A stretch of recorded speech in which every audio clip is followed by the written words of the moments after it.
سندت عليه لو هعمل لك ايه تستاهلي 100,000 عيد چې کوم څوک په ګناه کې راسي هغې په دې میاشته کې د الله تعالی د نظر رحمت څه شوس او دا میاشته د الله تعالی د رحمت میاشته ده، لیکن پر ګناهګاره باندې د الله تعالی رحمت نه راځي. هغې غریب په دې میاشته کې د رحمتونو څخه محروم او بې نصیبه پاتې شي. او چې کم څوک په دې میاشته کې په ګناه کې راسي الله تعالی هغې ته د شپې د عبادت د ورځې د عبادت توفیق نه ورکوي.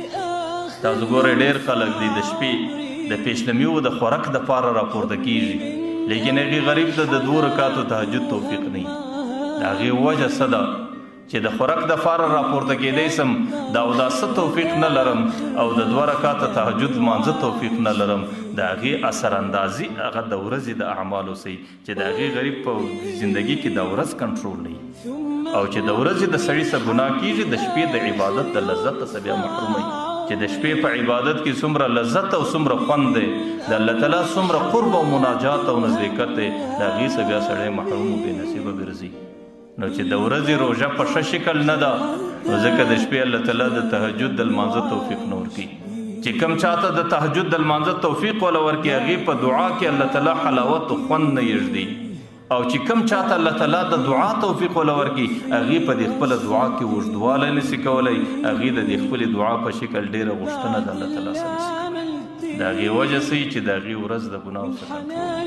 حضرت حسن بصري رحمه الله ته یو سړی راغلی، ورته حضرت ما ته د شپې د تهجد د لمانځه توفیق نشته، زه د شپې راکښېنم او د شپې پورته سم او ولاړ سم او کښېنم، لیکن الله تعالی د تهجد د لمانځه توفیق نه راکوي. د دې څه وجه ده؟ هغه ورته بچی د خپلې ورځې پر اعمالو لږ نظر وکړه. د ورځې په اعمالو کې د کمزوري ده او چې د کم چا د ورځې په اعمالو کې کمزوري راله د هغې اثر د هغې د شپې پر حالاتو باندې ضرور راځي چې بیا د شپې د عبادت توفیق الله نه ورکوي. الله تعالی د خپل مناجات د لذت څخه محروم او بې نصیبه ګرځوي.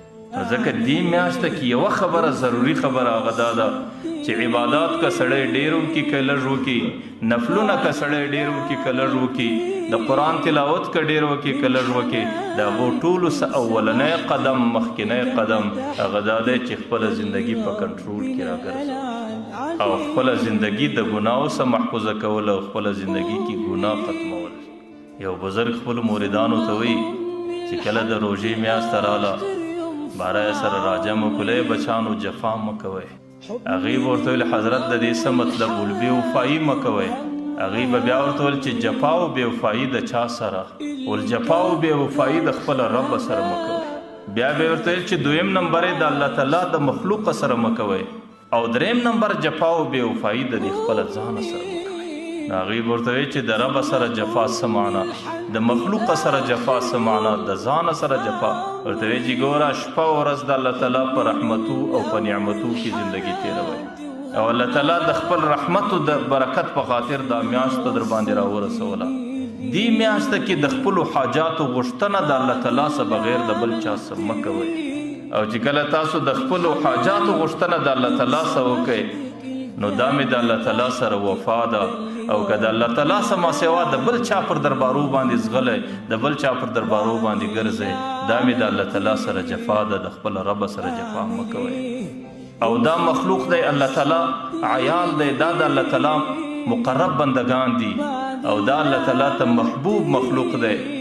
د دې سره تجاوز مه کوئ او پر دې باندې ظلم مه کوئ، پر دې باندې تیری مه کوئ، ځکه دا تجاوز او ظلم دا د دې مخلوق سره جفا ده. او 3م د الله تعالی نافرمانی په دې میاشته کې مه کوئ، ګناه مه کوئ. کمې ګناه وکړه دا مې د خپل نفس سره جفا ده، ځکه د ګناه په خاطر تاسو خپل نفس جهنم ته استوئ او جهنم نفس تاسو سره ډېره زندګي تېره کړه او خپل نفس په خپل لاس جهنم ته استول دا د خپل نفس سره جفا ده، د خپل نفس سره جفا مه کوئ.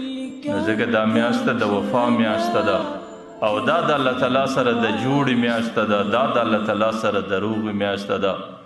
دی کې پکار دا دی سړی نه د رب سره جفا وکړي او دې میاشته کې نه د رب د مخلوق سره جفا وکړي او دې میاشته کې نه د خپل نفس سره جفا وکړي. د ټولو د جفاګانو څخه ځان راګرځوي. او زه خو دا وایم چې زموږ او ستاسو زندګي ډېره بې ترتیبه بې جلوه ګرځېدلې ده.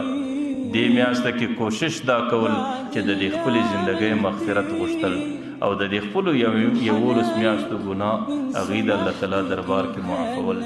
زموږ او ستاسو زندګي کوم حال ته رسېدلې زه په خدای قسم مخم که د الله تعالی ستاري نه وي چې الله تعالی فرده پوشه ذات دی، که د الله تعالی هغه فرده خوندي کول نه وي چې الله تعالی د انسانانو څومره فرده خوندي کوي، بیا به د دې خپلو بد اعمالو کې بدبویي که چیرې راسي په خدای قسم د دې خپلو اعمالو د بدبویي سبب ما او تا په دې ځای کې د دې قابل نه وي چې سره کښېني چې سهار مې هم په ګناه کې دی، ماښام مې هم په ګناه کې دی، ورځ مې هم په ګناه کې ده، شپه مې هم په ګناه کې ده.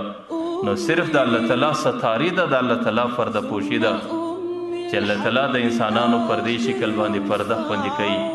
خلک به هغې ته د بزرګ په نیت باندې ګوري، خلک به پر لاس موچوي، خلک به د شیخ په نامه باندې ورته وایي، لیکن دی غریب به په باطن کې په خپله په ګناه کبیره واخلي. نو دا خو صرف د الله تعالی هغه بزرګ لیکلي دي که چیرې یو چا ستا صفت وکړي نو دا د ځان صفت مه بوله، دا د الله تعالی د ستارۍ صفت بوله چې الله تعالی څومره فردهداره ذات دی، الله تعالی څونه ستار العیوب ذات دی چې زما پرده او زما عیب یې پر دې سړي باندې پټ کړی دی، نو ځکه دی زما صفت کوي.